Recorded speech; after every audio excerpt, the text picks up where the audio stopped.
തെരഞ്ഞെടുപ്പ് അടുത്തതോടെ കൊടിയും തോരണവും തൊപ്പിയും ബഡ്ജുകളുമെല്ലാം വൻ ഡിമാൻഡ്. അതേസമയം പുതുമയുള്ള പ്രചരണ വിഭവങ്ങൾക്ക് എൻക്വയറി ഏറുന്നു.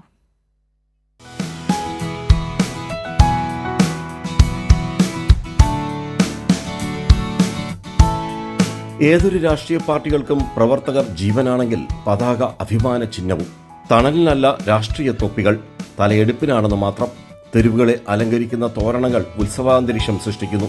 ഇതെല്ലാം കൊണ്ടാണ് തെരഞ്ഞെടുപ്പുകളിലും സമ്മേളന കാലങ്ങളിലും കൊടിക്കടകളിൽ തിക്കും തിരക്കും. എല്ലാ പാർട്ടിയുടെയും ഉണ്ട്, എല്ലാ പാർട്ടികളുടെയും ഉണ്ട്, എല്ലാ സംഘടനകളുടെയും ഉണ്ട്. ഇപ്പം 3 പാർട്ടിയുടെയും നല്ല രീതിയിൽ സെയിൽ നടക്കുന്നുണ്ട്. ഇപ്പം ഹോൾസെയിൽ ഒരു 2 ആഴ്ച മുമ്പേ ഹോൾസെയിൽ തുടങ്ങി. അപ്പോൾ ഇന്നലെ ഇലക്ഷൻ പ്രഖ്യാപിച്ചതിന് ശേഷം റീറ്റെയിലും ബിസിനസ് തുടങ്ങിയിട്ടുണ്ട്. എല്ലാവർക്കും പുതുമയാണ് വേണ്ടത്, പുതിയ സാധനങ്ങളാണ് വേണ്ടത്. നടക്കുന്നുണ്ട്. അതെ അതെ, എല്ലാവരും വരുന്നത് പുതിയ സാധനങ്ങൾ, വെറൈറ്റി വേണം.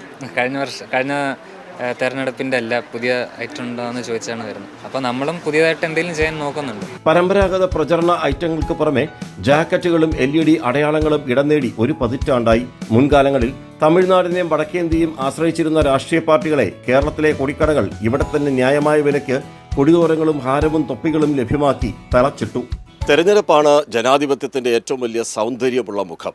അവിടെ ഈ രാഷ്ട്രീയ പാർട്ടികളാണ് ഇതെല്ലാം നിയന്ത്രിക്കുന്നത്. ആ രാഷ്ട്രീയ പാർട്ടികളുടെ മുഴുവനും അടയാളങ്ങൾ ഈ കടയിലുണ്ട്. ഇനിയിപ്പോൾ ചൂടേറിയ ഒരു കാലം, ഇപ്പോൾ നടക്കുന്ന തദ്ദേശ തെരഞ്ഞെടുപ്പ്, അത് കഴിഞ്ഞാൽ പിന്നെ നിയമസഭാ തെരഞ്ഞെടുപ്പ്, ഈ 2 സമയത്തും ഇതിനെ തിരക്കി നിരവധി പേർ ഇവിടെ വരും. അവരുടെ മനസ്സിലുള്ള വികാരങ്ങൾ കൂടി പ്രകടിപ്പിക്കുന്നതാണ് ഈ അടയാളങ്ങൾ ഏറെയും. ക്യാമറമാൻ അയ്യപ്പദേവനൊപ്പം രാജ്കുമാർ.